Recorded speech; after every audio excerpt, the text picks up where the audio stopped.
নমস্কার বন্ধুরা, কেমন আছো তোমরা? আশা করছি সবাই খুব ভালো আছো। তো আমরাও ভালো আছি।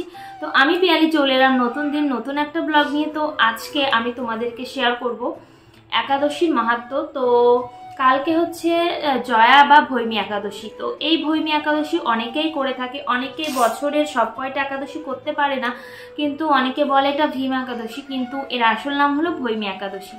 তো চলো তাহলে ভৈমী একাদশীর মাহাত্ম্য কথা আমরা জেনে নিই, তারপরে আমরা জানবো ভৈমী একাদশীর পারণ, সবকিছু তোমাদেরকে আমি শেয়ার করব। তো চলো ঝটপট ভিডিওটা শুরু করার আগে প্লিজ একটা লাইক করে দিও, আর নতুন যারা প্লিজ চ্যানেলটা সাবস্ক্রাইব করে পাশে থাকা বেল আইকনটা অল করে নিও। তো চলো তাহলে ঝটপট আমরা দেখে নিই বা শুনে নিই, জেনে নিই জয়া একাদশী বা ভৈমী একাদশীর মাহাত্ম্য। মাঘী শুক্ল পক্ষিয়া জয়া একাদশী ব্রত মাহাত্ম্য ভবিষ্যত্তর পুরাণে যুধিষ্ঠির শ্রীকৃষ্ণ সংবাদ রূপে বর্ণিত আছে।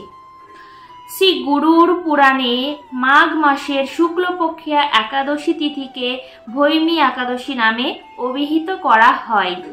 কল্পান্তরে বিভিন্ন পুরাণে বিভিন্ন নাম দেখা যায়। পদ্ম পুরাণ অনুসারে জ্যৈষ্ঠ মাসের শুক্লপক্ষে একাদশীর নামই পাণ্ডবা নির্জলা বা ভীমসেনী বা ভৈমী একাদশী। যুধিষ্ঠির বললেন, হে কৃষ্ণ, আপনি কৃপা করে মাঘ মাসের শুক্লপক্ষের একাদশীর সবিশেষ বর্ণনা করুন। শ্রীকৃষ্ণ বললেন, হে মহারাজ, মাঘ মাসের শুক্লপক্ষের একাদশী জয়া নামে প্রসিদ্ধ। এই তিথি সর্ব পাপ বিনাশিনী, সর্বশ্রেষ্ঠা, পবিত্রা, সর্বকাম ও মুক্তি প্রদায়িনী। এই ব্রতের ফলে মানুষ কখনো প্রেতত্ব প্রাপ্তি হয় না। এই একাদশীর নিম্নরূপ উপাখ্যান শোনা যায়। এক সময় স্বর্গলোকে ইন্দ্র রাজত্ব করছিলেন। সেখানে অন্য দেবতারাও বেশ সুখেই ছিলেন। তারা পারিজাত পুষ্প শোভিত নন্দনকাননে অপ্সরাদের সাথে বিহার করতেন। একদিন 50 কোটি অপ্সরা নায়ক দেবরাজ ইন্দ্র স্বেচ্ছায় আনন্দভরে তাদের নৃত্য করতে বললেন। নৃত্যের সাথে গন্ধর্বগান গান করতে লাগলেন। পুষ্পদত্ত, চিত্রসেন প্রভৃতি প্রধান প্রধান গন্ধর্বেরাও সেখানে উপস্থিত ছিলেন। চিত্রসেনের পত্নীর নাম মালিনী, পুষ্পবন্তী নামে তাদের এক কন্যা ছিল। পুষ্পদত্তের পুত্রের নাম মাল্যবান। কেমন নাম, তাই না? এই মাল্যবান পুষ্পবন্তীর রূপে মুগ্ধ হয়েছিল। পুষ্পবন্তী পুনঃ পুনঃ কটাক্ষ দ্বারা মাল্যবানকে বশীভূত করেছিল। ইন্দ্রের প্রীতিবিধানের জন্য তারা দুজনেই নৃত্যগীতের সেই সভায় যোগদান করেছিল, কিন্তু একে অপরের প্রতি আকৃষ্ট থাকায় উভয়েরই চিত্ত বিভ্রান্ত হচ্ছিল। মানে ওরা দুজনের প্রতি আকৃষ্ট, কিন্তু ওদেরকে বলা হয়েছে ইন্দ্রর জন্য নৃত্য করতে, তো সেই জন্য ওরা নিজেদের প্রতি এত আকৃষ্ট, সেই জন্য বারবার বিভ্রান্ত হচ্ছিল। সেখানে তারা পরস্পর কেবল দৃষ্টিবদ্ধ অবস্থায় দাঁড়িয়ে থাকলো, মানে সে একে অপরকে দেখতে থাকলো তারা। ফলে গানের ক্রম বিপর্যয় ঘটলো। তাদের এরকম তাল মান ভঙ্গভাব দেখে তারা যে পরস্পর কামাসক্ত হয়েছে দেবরাজ ইন্দ্র তা বুঝতে পারলেন। তখন ক্রোধবশে তিনি তাদের অভিশাপ দিলেন, রে মূঢ়, তোমরা আমার আজ্ঞা লঙ্ঘন করেছ, তোমাদের ধিক। এখনই তোমরা পিশাচযোনি লাভ করে মর্ত্যলোকে নিজ দুষ্কর্মের ফল ভোগ করো। তো তৎক্ষণাৎ ইন্দ্রদেব রেগে গিয়ে তাদেরকে অভিশাপ দিল যে তোমরা এক্ষুনি পিশাচ যোনি প্রাপ্ত হয়ে মর্ত্যলোকে যাও, সেখানে তোমরা দুষ্কর্মের ফল ভোগ করো। ইন্দ্রের অভিশাপে তারা দুজন দুঃখিত মনে হিমালয় পর্বতে বিচরণ করছিল। পিশাচত্ব প্রাপ্ত হওয়ায় তারা অত্যন্ত দুঃখ ভোগ করতে লাগলো। হিমালয়ের প্রচন্ড শীতে কাতর হয়ে নিজেদের পূর্ব পরিচয় বিস্মৃত হলো।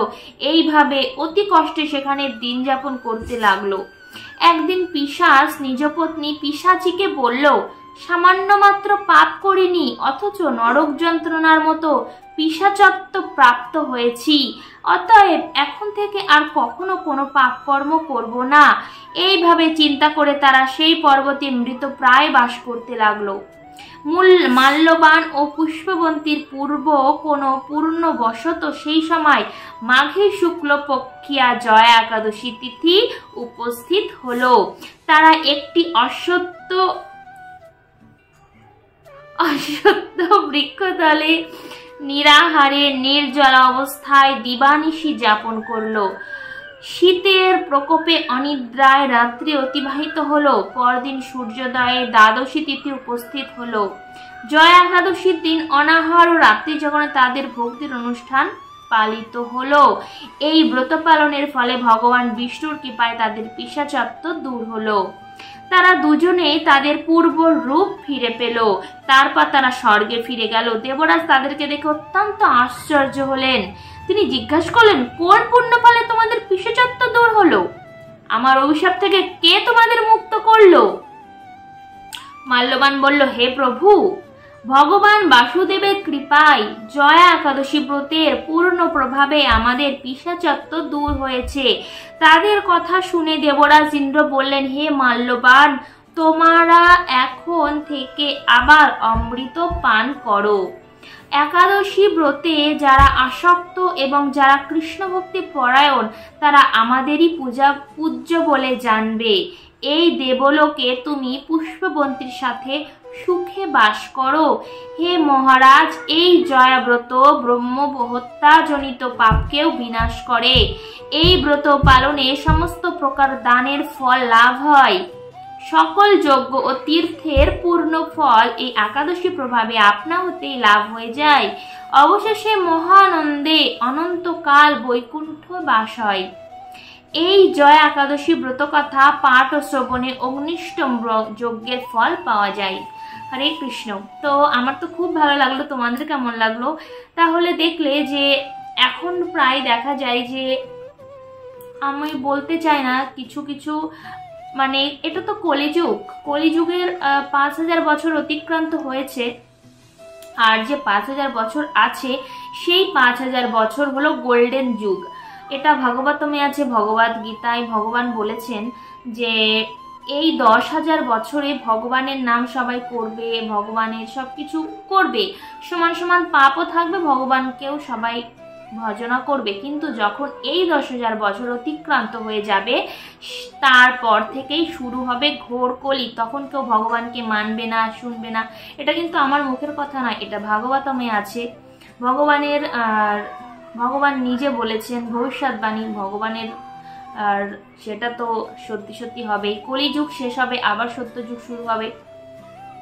তো সেই জন্য আর কি এখন দেখা যায় মানে প্রত্যেকটা একজন আর একজনের উপরে আসক্ত, সে তাকে পেতে চায় বা কাউকে ভালোবাসে বা তার সাথে থাকতে চায়, তার সাথে কামে আসক্ত হতে চায়। তো এখন বেশিরভাগ দেখা যায় যে কামে আসক্ত হয় একজন একজনের উপরে, তারপর তাদের ইন্টারেস্ট চলে যায়। তো তারপর ইত্যাদি কথা আমি আর বলতে চাই না, সবাই জানো নিশ্চয়ই।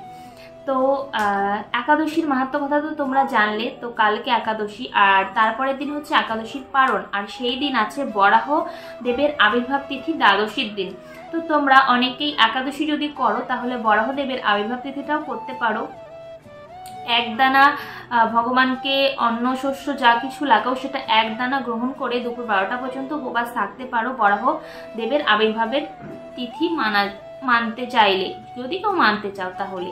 তো দ্বাদশী হচ্ছে 6টা 5 থেকে 9টা 55 মধ্যে পালন করে নেবে, ঠিক আছে? তো দানশস্য কিছু খেয়ে নেবে। আর এটা গেল তো 21শে ফেব্রুয়ারি বুধবার, আর তারপরে হচ্ছে বৃহস্পতিবার হচ্ছে শ্রীমন নিত্যানন্দ মহাপ্রভুর আবির্ভাব তিথি। এই দিনও দুপুর পর্যন্ত উপবাস। তো তোমরা অবশ্যই করো, যারা ভক্তিপথে অগ্রসর হতে চাও, ভগবানের কৃপা লাভ করতে চাও, তারা নিত্যানন্দ ত্রয়োদশী অবশ্যই পালন করো। তো আজকের মতো ব্লগটা আমি এখানে স্টপ করছি। তোমরা একাদশীর নতুন নতুন আপডেট পেতে চাইলে অবশ্যই আমার চ্যানেলটা ফলো করো। আমি প্রত্যেক একাদশীর মাহাত্ম্য, একাদশী কবে, একাদশীর পালন সবকিছু তোমাদের ডিটেলস শেয়ার করব। আর ধীরে ধীরে আমি শেয়ার করব একাদশী কেন করা উচিত, কেন করতে হয়। একাদশী কিন্তু কোনো বয়স নেই যে আমার এখন বয়স হয়নি আমি পরে করব, এরকম কিছু না। একাদশী যখন 5 বছর হয়ে যায় তারপর থেকে একাদশী সবার করা উচিত। যতদিন বেঁচে থাকবে ততদিন একাদশী করা উচিত। তো সবাই আমার কথা বিশ্বাস না করো, ভগবতম পড়ো, ভগবদ গীতায় এটা আছে, ভগবান নিজেই বলেছেন একাদশী সবার করা উচিত। চৈতন্য মহাপ্রভু বলেছেন, চৈতন্য মহাপ্রভুর মাকেও বলেছিলেন, চৈতন্য মহাপ্রভুর স্ত্রী লক্ষ্মীপ্রিয়া দেবী, বিষ্ণুপ্রিয়া দেবী দুজনকেই বলেছিলেন একাদশী ব্রত পালন করতে। তো তোমরা সবাই একাদশী করো, সবাই সুখে থেকো, ভালো থেকো। হরে কৃষ্ণ। আবার নেক্সট ব্লগে দেখা হবে। হরে কৃষ্ণ, বাই বাই।